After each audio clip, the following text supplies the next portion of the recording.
Boys by Alexis Becker. Good morning, Alexis. Good morning, Matt. Are you all fired up and ready to go today? Always. It's Wednesday. Yoo-hoo! It's always Wednesday when we do this. I So, know. yeah, I'm glad you're fired up. Yep. Man, what a crazy week it has been. So much happening in the world of veterans, in the world of USA Cares. And I'm really excited to kind of share with people some of the things going on that they may not see and hear about all the time. Yes. So we had the chance this week. We are involved with the CFC, which people who have no idea what I'm talking about, is called the Combined Federal Campaign, and this is a chance for government employees to designate a certain part of their paycheck to give to nonprofits. So there's about 5,000 nonprofits in this whole program, so it's huge, right? Yeah. And we were chosen as one of two to present to the whole of the CFC, so to all the government employees, this last week. That's exciting. So we That's were really huge. excited about that. Kelly Rockwell Rizzo, who's our director of our chapter in Washington, D.C., helped line that up and presented with me, and she did a phenomenal job. Way So to go, shout Kelly. out to Kelly. Woo. And we're going to have her on here soon, by I the way. can't wait.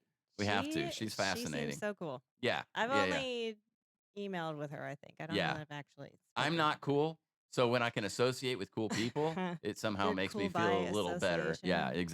exactly. Hope it Um, rubs off on you a little bit. just a little bit, because my kids are not impressed. No. Fort Knox. Talk about Fort Knox and what we did there this week. Yeah, so I got the chance. We got the chance to go down to Fort Knox. I have never been, so that was a really cool Yeah, field getting trip on for base me. kind of freaked you out a little bit, It right? did. When I the was a little, soldiers are asking you questions. I was a little nervous. And yeah, so we got to go down to Fort Knox and deliver some toys for Yeah, the kids down there, thanks to the Justin Thomas Foundation. yeah, So they gave us some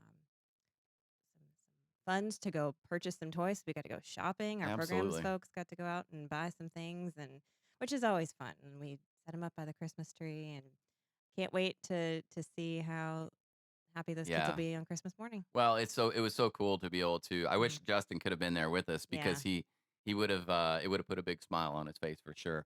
But thank you to Justin Thomas Foundation for the work they're doing, just to make this Christmas a little better for some of these veteran families, some of these active duty, I should Yeah.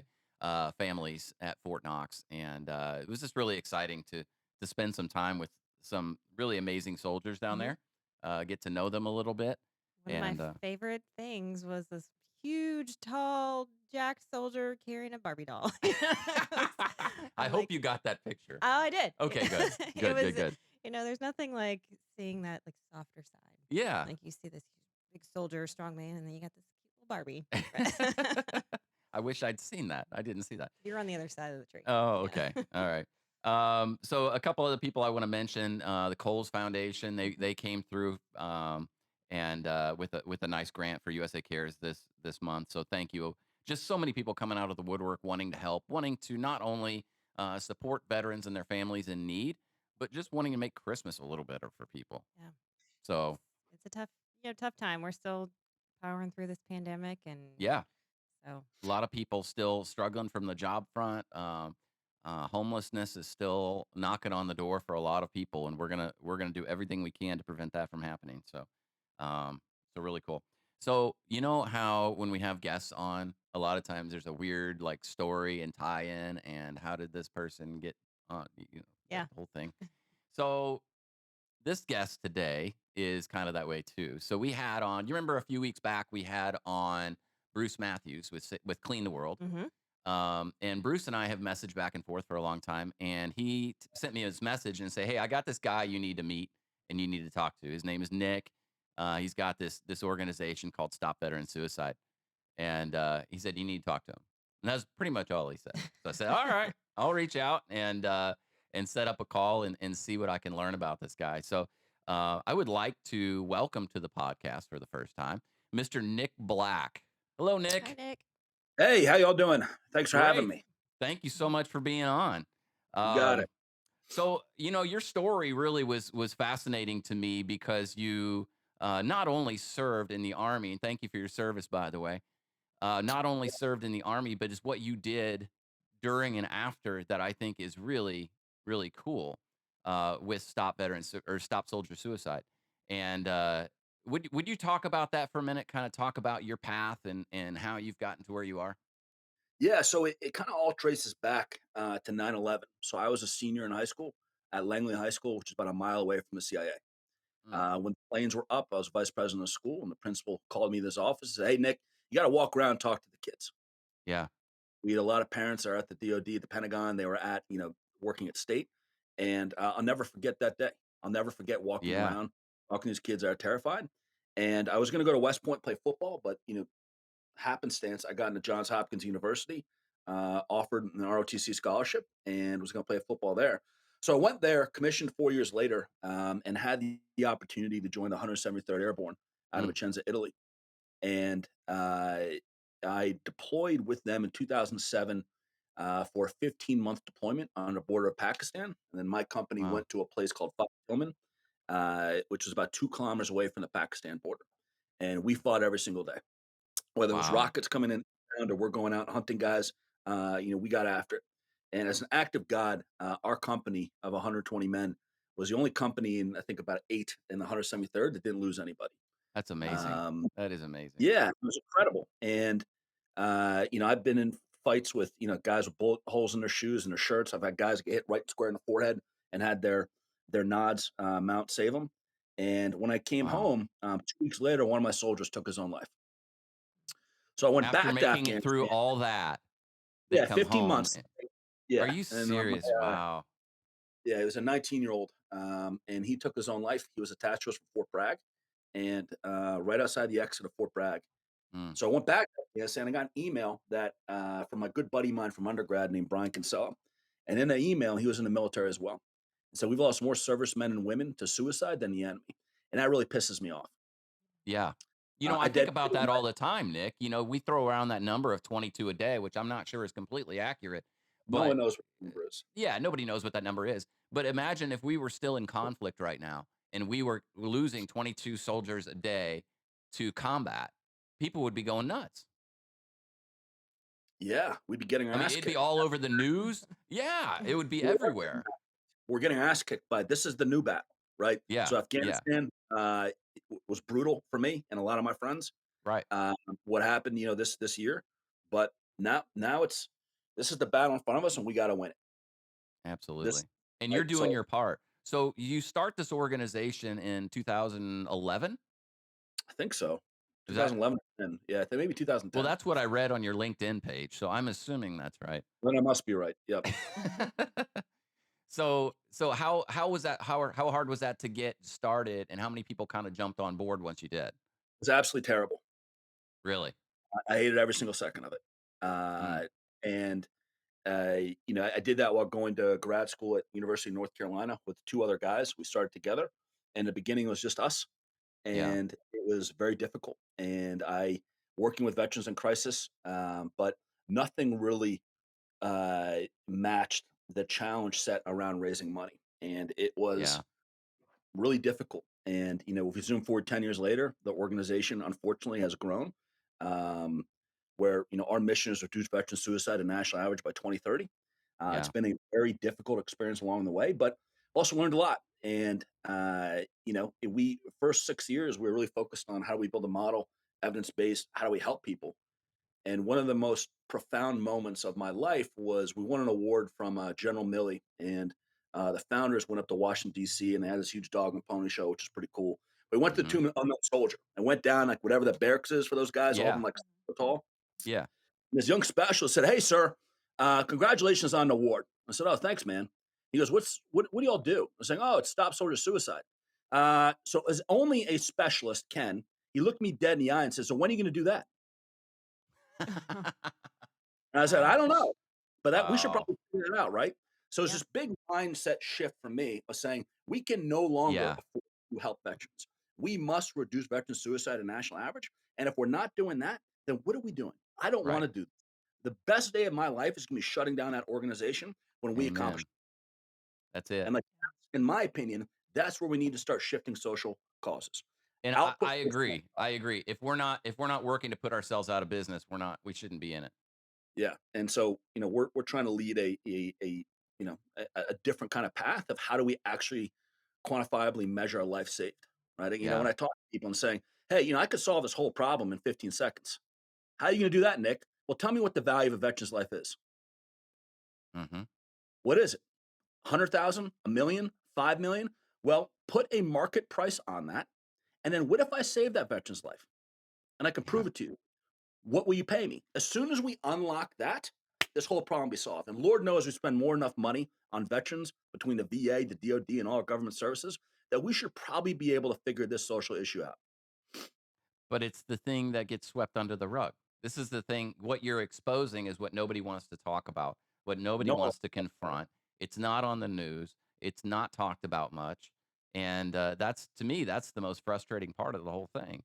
Is I think we could stop it. I think we could make a big deal out of it, especially with the emphasis right now on mental health. 100%. And there's all these different kinds of methodologies coming out, whether it's social impact bonds, pay for success financing. I think there's a lot of hope in the recidivism as we think about prison. Yeah. Bipartisan, generally everyone agrees that prison is the worst investment that we have as a society, which is Hmm. like the worst business model on the planet. The more money you pay, they come back and you have to pay more money. What if we could actually intervene and set these people up for success? So if we're spending a ton of money on Yeah. veterans, man, can we get out of the mindset of output of like, I helped 20 veterans. I don't care. Yeah. Are you gonna have to help them again? What is that outcome that we can realign the nonprofit space on to actually start achieving things? And that's Yeah. what we're trying to do with Stop Soldier Suicide. Slowly but surely, we got some really smart people, data scientists. We're trying to think outside the box, but it's difficult. Nick, is there, we talked to a number of guests on this podcast who talk about, they were in this dark place. They were not seeing the light, right? And the only thing that saved them is that they finally got the courage to reach out for help. But Yeah, there is a gap there. There is a gap between, if you go to the VA and you say I need help, something isn't right in my head, something's going on, they're going to they're going to do it. They're going to take care of you.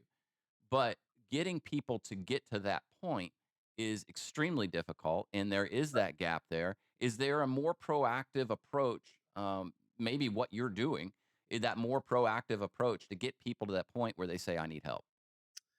yeah. So I think as Stop Sort of Suicides thinking about it, we're trying to leverage data to understand what is that journey of someone that is going down the path where they get to a point where they want to take their own life. How do we intercept along that journey? So a Yeah. lot of it's data based. As I talk to the guys I serve with, hey, we're accountable to each other. Mhm. Here's the deal, guys. If you don't care about yourself, you better care about me. Yeah. You better care about the guy that that stood in the shoulder next to you. Yeah. And we got out of the fight that we were in, and we're in a new one. And we're all in this together. And we got to hold each other accountable because we can't lose this fight. And Yeah. don't take that road because all of us need to be at the finish line, right? I want to go to your funeral when you die from something natural, not when you Right. decide to take a an unforeseen way out. So I think that there's a lot of interesting groups. There's a lot of great conversation and camaraderie that's going on. But I think one of the challenges, at least for myself, uh, there's no greater challenge for me in transition than what was from the military to civilian life and going to grad school. I went from a life of purpose and camaraderie and us against them and let's line up and let's go get after these guys Right. to, hey, can you make sure that your book report's on time? We talk Jeez. about that a lot, like that transition from just that stability, that constant, and then you go and do something sort of mundane like a book Yeah, it's like report. go, go, go, and then nothing. Yeah, we're like, Yeah, yeah. Yeah. I was at grad school, I think 5 months removed from my last firefight. And I think like week two, they were talking about it was like a leadership and management class or something. And it said, have you ever faced adversity in a workplace? And this person behind me raised their hand. I was like this big, I always worked out 4 classes, this big sweaty Yeah. guy, front row. And this person said, it's like, well, we had this massive, banking report and the board of directors and all this stuff. And I'm like, all right. And we only had pink paper clips. And I had to make a Really? decision. Do I do paper clips or not? And I was just start Oh my shaking. gosh. Right? And of course, as a meathead that I am, the only time I've ever spoken out, and I regret it, is saying, Nick, what was your, leadership challenge? 6 months ago, I made a decision if I need to kill 4 guys putting in a bomb in the road or not. And then the whole class just went silent. I'm like, oh, yeah. Like this is Wow. Shuts it down. different, Shut it world. But down. It does put things in perspective a little bit. Yeah. yeah, but it's hard. It was, Right. and I felt so bad when I came out with that because I was just, but I was very thankful for the community at UNC and really helping me. It was 2 years to help Yeah. transition, and it took. I think I'm still working on it. I still sit with my back in a restaurant. My wife and I go out, and the waitress or waiter always looks at her, and she just looks at me, and I pick my seat. Just like little things like that that Yeah. you're still working on. Wow. What do you think the military could do better to help soldiers transition? Because there's not much that's I mean, I'm not I don't need to tell you, there's not much that happens, right? Other than what, a week or 2 course on transitioning. But I mean, what Yeah, could they I do better? I don't know, and I don't really think it's the military's job. I think the military's Okay. job is to close and destroy the enemy. And, Mhm. like one of my gripes is why were we training 18-year-olds to become killers, and then we give them pencils and pens, and now they're playing diplomacy on the front edges of Pakistan and Afghanistan. So I don't know if like the Department of Defense job is for this, but there Yeah. seemingly are a lot of different other government actors that could Yeah. benefit from veterans transitioning. So I think that the active duty has done a really great job with this program. I forget what it's called, but I'm working through it right now with my for-profit company, where you can get veterans to work for you as an internship, but they're fully paid for 6 months. Yeah. I think that's a wonderful, wonderful, um, program that de-risk for an employer. You get a free, veteran for 6 months Yeah. as an internship, as apprentice, see if it's a fit. So I Yep. think that's wonderful.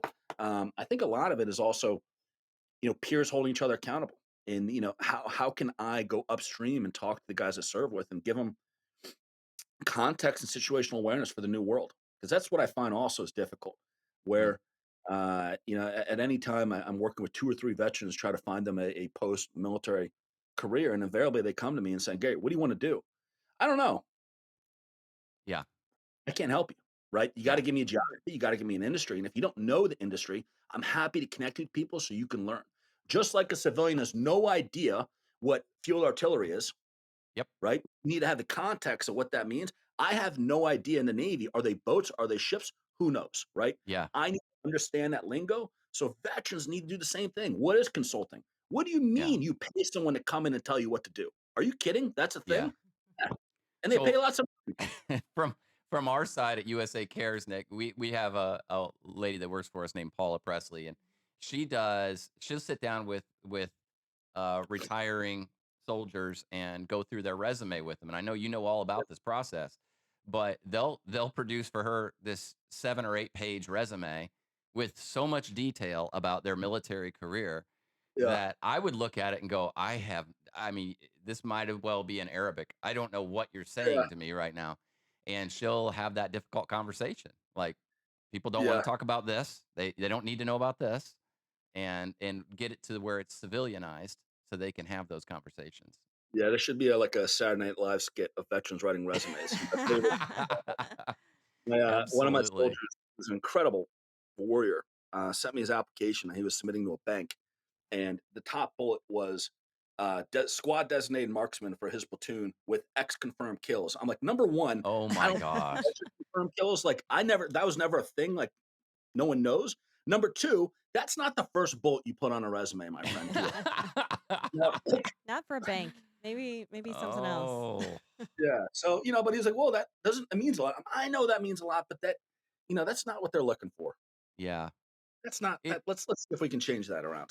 It's so fascinating, and Alexis and I understand are coming from this as not being veterans, not with military backgrounds, and so us, we're kind of outside looking in, going, some of this is just crazy, but it's all normal to people coming out of the military, and so there's so many great organizations that help. You said something earlier at the beginning that I thought was quite interesting because I'm a salesperson by nature. I've always been in corporate sales. The nonprofit is relatively new to me. I love it. It's my passion, but it is to me, it's kind of weird. And one of the things that I, I found out is that nobody likes to raise money.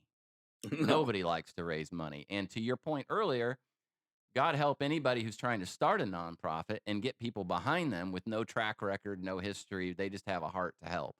So, what are you doing? Because you have a great company that I've learned a lot about called GoodUnited. Yeah. And what are they doing to help nonprofits raise money?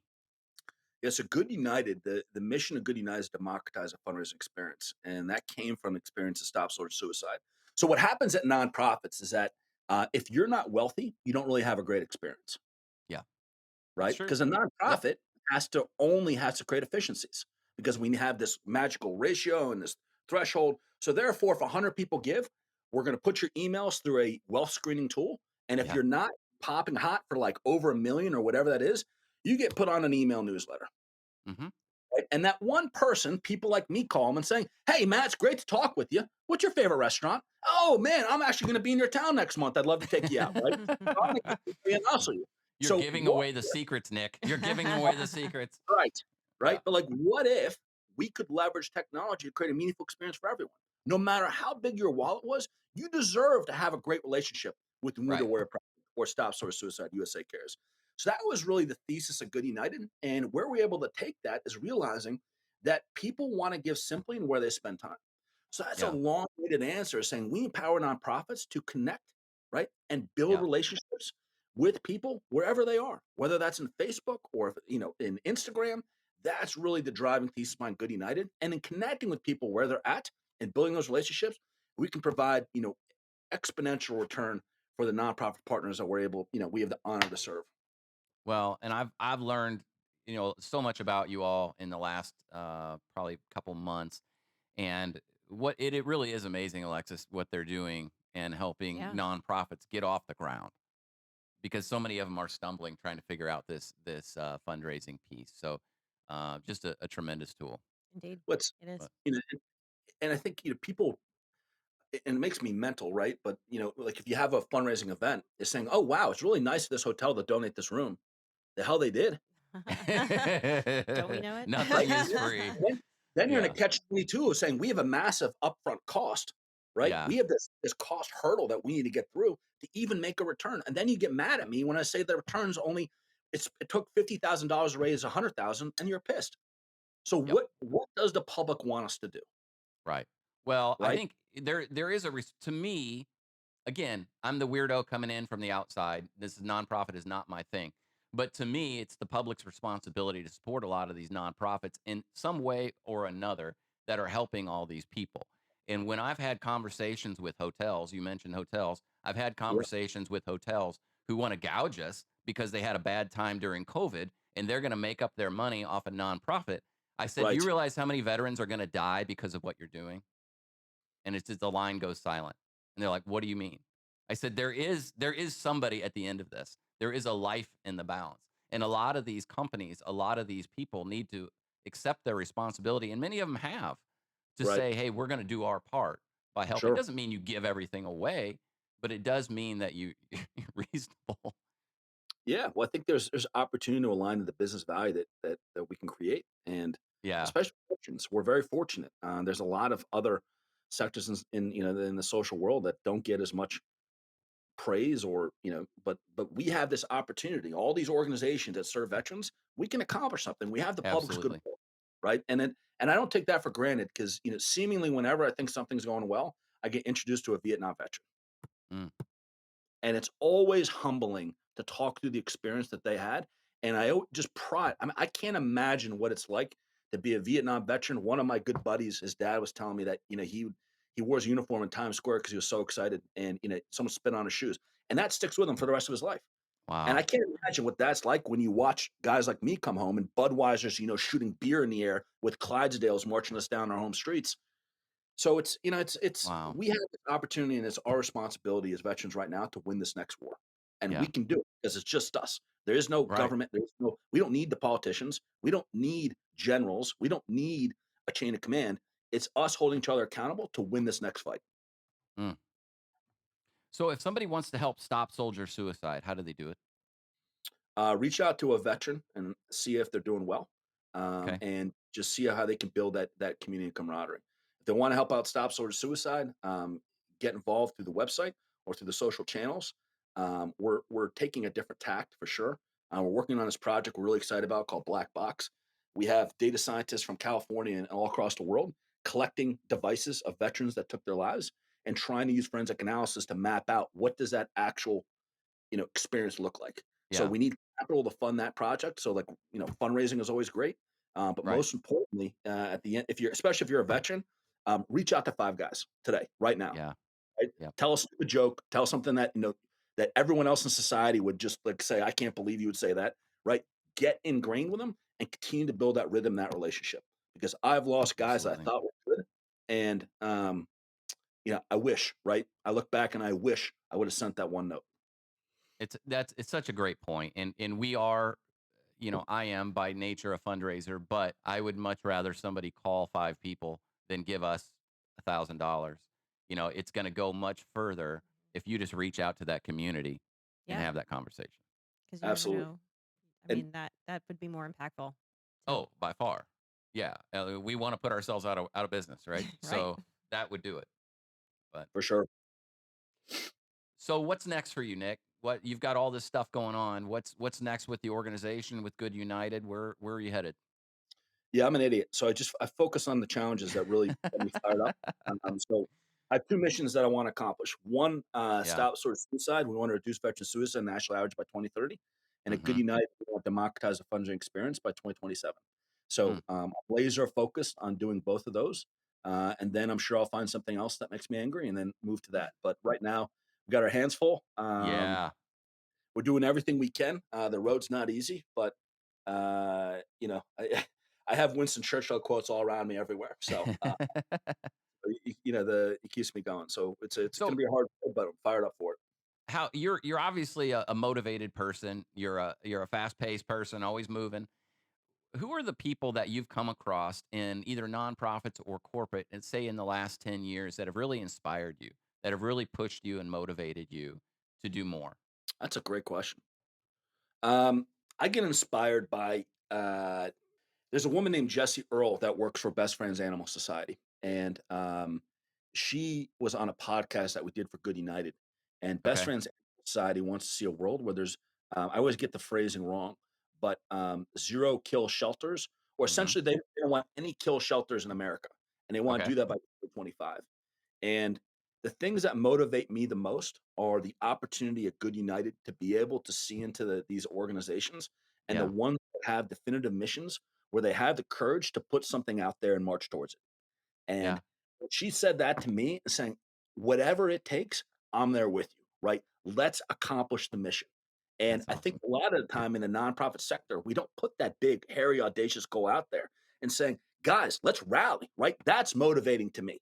So when someone Yeah. can come up with a mission, and it that always gets me fired up. I was talking to an 18-year-old kid last week, and he had this whole vision board for what he want to accomplish in his life, and he had Wow. milestones. I want to get married and have a family by this. I want to achieve this by that. Sitting there, I'm like, dude, I'm ready. Let's do this. What do you Yeah. need? Right. So like that has always fired me up. And then like outside of that, I find a couple people interesting in history that I gravitate to. But one of them just from recent, I know it's kind of cliche, but when we're at SSS, I got to take so much from Elon Musk and just how he just throws up the finger Mhm. and does things differently. And one of Yeah. my Mm. favorite pieces about what he did, one, putting all his capital from um, what the hell was it? The PayPal into Tesla. But Right. do you know how many engineers from Detroit he brought to Palo Alto to build Tesla? A lot. He brought Yeah. 0. Oh, did he? Oh, I thought it was the 0. opposite. I thought he No, rated them. no, he just sat there and said, "How do we reimagine this thing? It's stupid." And so, Oh, like, that's wow. why I Tesla is didn't know completely that. Yeah. reimagined. So, like, how do you have the courage to just say, "No, let's think about it differently. We have this problem set. Let's look at it from another angle." And so, like, that type of mentality, how do we look at veteran suicide for people that maybe they don't even care about veteran suicide? But how do we get rocket scientists? How do we get different people to look at a problem set and say, "No, think about it this way." Yeah. So that's really motivating to me is how do we, I think diversity is one of the key pieces that makes the military run, but diversity of thought especially. And I'm always been amazed whether you're talking to an economist at Goldman Sachs or a data scientist at Google, man, how they view the world. We need to have more of that in the nonprofit sector. We need to Yeah. unlock that type of thinking in order to have these exponential gains. Yeah.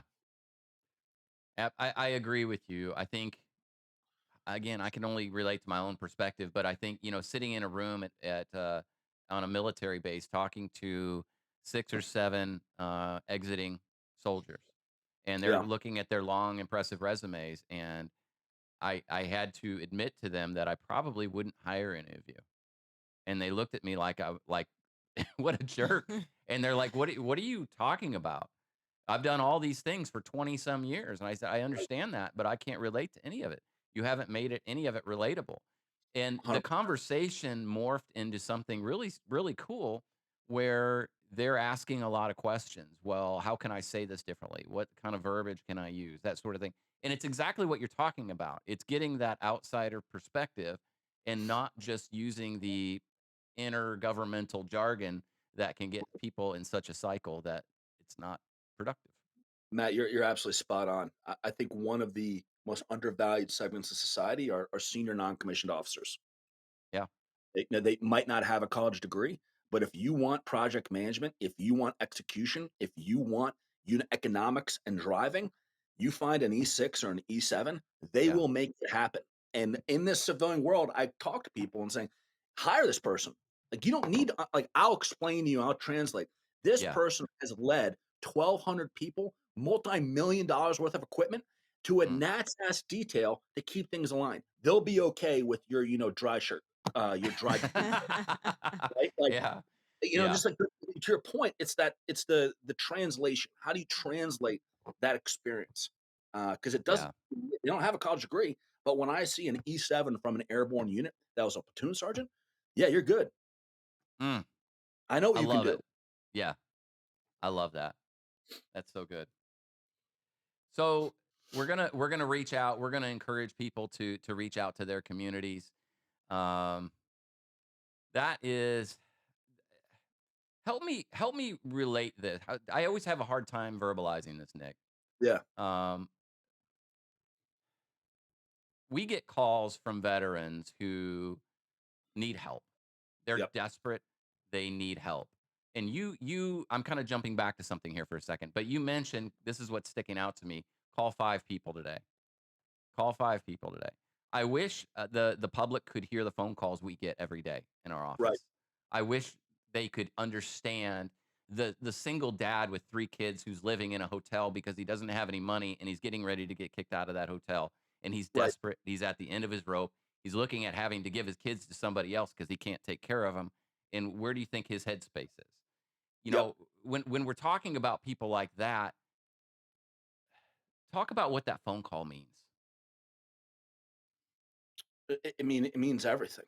I think the strength of the military is, I get to meet people from South Dakota who knew anyone lived there, right? So Yeah, like now they're like they show up and they're in the unit. But the yeah, challenge is when we all leave, we go back.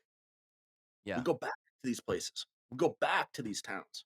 And so the opportunity, that camaraderie, that community, it's the drug that I'm chasing the rest of my life. Mm, What I felt like with 120 men on the border of Pakistan, isolated and surrounded, going up against the enemy, going outside the gate and getting after it, I yeah, will never have that feeling again. And the right. only way I get drips of it is talking to my friends. Yeah, And so, like, that is the moment to say that stupid joke, to reach out and just to show that you still care. absolutely. Means everything. And to me, the best thing that a veteran can do to get their own headspace right, to get their own selves right, is to tell their fellow veteran why they shouldn't take their own life. Give them the reasons, give them give them the hope and the encouragement. And in saying those words, they're learning it themselves. And that's the key. That is to me, that's the key is just keep the conversation going. It's keep the conversation going, and something that I've kind of stumbled on just because 'cause I've had a lot of these, is saying, "Hey, John, we've gotta stop solving problems, man. We gotta start building solutions. Mm, We gotta build an op order for you, my friend. I can't just get you out of this hotel room because you're gonna be right back in it a week later. yeah. We need just like in the military, right? Take a Yep. knee, take your helmet off, look around, get situational awareness. Let's develop a plan, let's execute the plan." And Yeah. so, like, a lot of those tools and tricks that we learned, we got to apply it to this world. We can't just Absolutely. go from problem to problem. Take a step back, build a plan. What Yeah. is that plan? Not just to get you out of the hotel. How do we start setting up for success 5 years from now? What does that look like? How do we create phase lines? What do we need to do now? Yeah. Build a solution. Stop focusing on solving problems. Yep. Don't band-aid it anymore. Don't Right. band-aid it. And that's our And that CEO talks about that a lot. We could pay somebody's rent and keep them in their apartment for another month, but they're going to be right back in the same situation next month. So what are 100%. we doing to stop the cycle? And so it's good. You know, So you're pushing. absolutely right. And there's so many people out there that want to help veterans. And this is, we are, a lot of veterans, we're the golden child of, social causes. Everyone loves Yeah. veterans. A Yeah. lot of people want to help us. You got to let them. It starts with your buddies, and then how do we go from there? But like it's Yeah. this the next fight we have. There's no more Iraq. There's no more Afghanistan. Global war on terror is over. 20 years later, here we're Yep. at. The next war is: are we going to kill ourselves at a greater clip than we did when we were at battle? Yeah. I hope. Absolutely. Well said. Man, thanks for what you're doing. It Yeah. really Thank you. means a lot. USA Cares is a good friend to stop soldier suicide. We want to support you all. We want to promote you all because we want to put you out of business. Let's do it. So It's going to take all of us, and we all yeah. need to align and make it happen. And I truly believe we can win this fight. So give me some websites here if they want to learn about the organization Stop Soldier Suicide, or if they want to learn about Good United and maybe that can help their or somebody's organization today. What are those websites? StopSortofSuicide.org. Take a look at that. Also, you can connect with me on LinkedIn. I'm happy to share anything about the organization or connect you to the right people if you want to help. If you have a company that wants to get involved, whatever that might be. And Good United is goodunited.io. But the other piece is saying, just find something that you can anchor in on. USA Cares does great work. Get involved. And the other piece I would tell those out there is don't be a problem. Right? USA Cares Yeah. has enough to do. A lot of people reach out to me and saying, "Hey, I want to help, but only on Tuesdays. I want to wear Red Sox and I want to work for an hour." And I only want to do envelopes, even envelopes from the state of Wisconsin, saying, "Great, I don't need you Oh. to make my life worse, right?" So, like, how do we all of us get involved, get stuck in, and start solving problems? I Love that. never thought I would see the day when I got into nonprofit work when somebody called me and said, I want to volunteer. I said, Right, awesome. Right. This is what I need you to do. And well, exactly. that's not really what I had in mind. And I was Yes, thinking more this. And I'm like, you know what? I'm done. I'm not having this conversation yeah, anymore. I had a guy call me last year and saying, "I like my son to intern for you, but to have it on his resume as stops or suicide." I go, "What?" What? He goes, "Oh, I want him to just follow you around, but only on Tuesdays if that's okay." I was like, "I Yeah. don't need this. I don't want your son No. following me around." Right? So there's all sorts of opportunities to get involved, but at the end of the day, the most important thing, rebuild those connections and those camaraderie of the the men and women that you serve with, and put the goal on the board. We can win this next fight. We can reduce veteran suicide to national average. We don't need to be an outlier. We don't need to Absolutely. be a we don't need to be it. We can do better. Yeah. Well, and that's the message I want everybody to hear today. We can do better. We will do better. And if you want to give money to any of these organizations, that's awesome. We'll always accept it and we'll always appreciate it. But it would be much better if you just called 5 people today and just let them know that we're thinking about them, we appreciate them, we love them, and we need them around. And that's how we're going to make the difference beyond any money, beyond anything else. It's that American community that we have that is so strong. We need to remind people that they are important. And so I want to encourage everybody to do that today. You know those people that are in your phone right now. You know those people who need a text or a message, and go ahead and reach out to them. And even if you don't think they need it, do it anyway. Do it anyway. Yeah. Do it anyway. Yeah, Because you never absolutely. know what people are battling in their minds. So true. So true. Nick, it was a pleasure. Thank you for being on So, here. yeah, thanks for the opportunity. It's great to chat with you. You're welcome anytime. So I'm sure we'll be talking soon, but definitely check out Good United. Check out Stop Soldier Suicide. Don't sit on the sidelines anymore. Find that organization that's in your area or that you're passionate about. Get involved today. So important. A big thank you to the Speakeasy Podcast Network and the great work that they do. If you or your organization are interested in having a podcast, this is a group you need to check out. Yeah. Alexis, what's the website? Because I always get it wrong. I know. SpeakeasyNetwork.com. SpeakeasyNetwork.com. Yep. Also, check out Abound Credit Union. Thank you, Abound, for all of your support. Thank you again to the Justin Thomas Foundation. Thank you to all the great soldiers at Fort Knox who helped put this toy drive together. Just a fun event. And to the Coles Foundation. Alexis, Yes. if they want to learn more about us and find us on social media, where do they go? We're on Facebook, Instagram, Oh, come I on. know. Seriously. You put every Communications weekend, you person. put me This on is the your spot. whole job I to spend a lot of know time where in we these are. places. Oh, LinkedIn, my gosh. YouTube. You can find your podcast, Apple, Absolutely. Hit Spotify, that Sounder. subscribe button today. Yes. Make this part of your weekly routine. We need you guys around. We need you listening. We need your support. We want you involved. So hit that subscribe button. Listen in each week. You're going to hear some great stories. You're going to learn about some remarkable people like Mr. Nick Black. And we want you back with us next week. Yep. All right. Thanks, everybody. Thank Bye. you.